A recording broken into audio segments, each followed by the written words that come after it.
सलातुल तस्बीह की बड़ी फजीलत है। ये अपनी मिसाल में आप है। अल्लाह के नबी ने अपने चचा हज़रत अब्बास रज़ी अल्लाह तआला को इसकी तालीम फरमाई। फरमाया कि ऐ अब्बास, इसको इस तरह पढ़ो, जब सना पढ़ चुको तो 15 दफ़ा सुबहान अल्लाहि वल्हम्दुलिल्लाहि वला इलाहा इल्लल्लाह वल्लाहु अकबर पढ़ो। फिर उसके बाद अलहम्दु शरीफ और साथ में कोई भी सूरत मिलाकर उसके बाद फिर 10 मरतबा यही तस्बीह पढ़ें। उसके बाद आप रुकू में जाएं और रुकू में जाकर सुबहान रब्बियल अज़ीम पढ़ने के बाद 10 मरतबा ये तस्बीह पढ़ें। फिर उसके बाद जब आप खड़े होंगे तब 10 मरतबा यही तस्बीह पढ़ेंगे।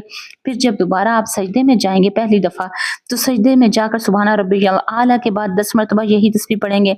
फिर 2 सजदों के दरमियान जब हम बैठते हैं तो तब भी 10 मरतबा यही पढ़ेंगे। फिर पहले सजदे में दूसरे सजदे में भी सुबहान रब्बियल आला के बाद 10 मरतबा पढ़ेंगे। यूं ये 75 दफ़ा हो जाएगी और 4 रक्तों में 300 दफ़ा मुकम्मल हो जाएगी। जज़ाकल्लाहु खैर।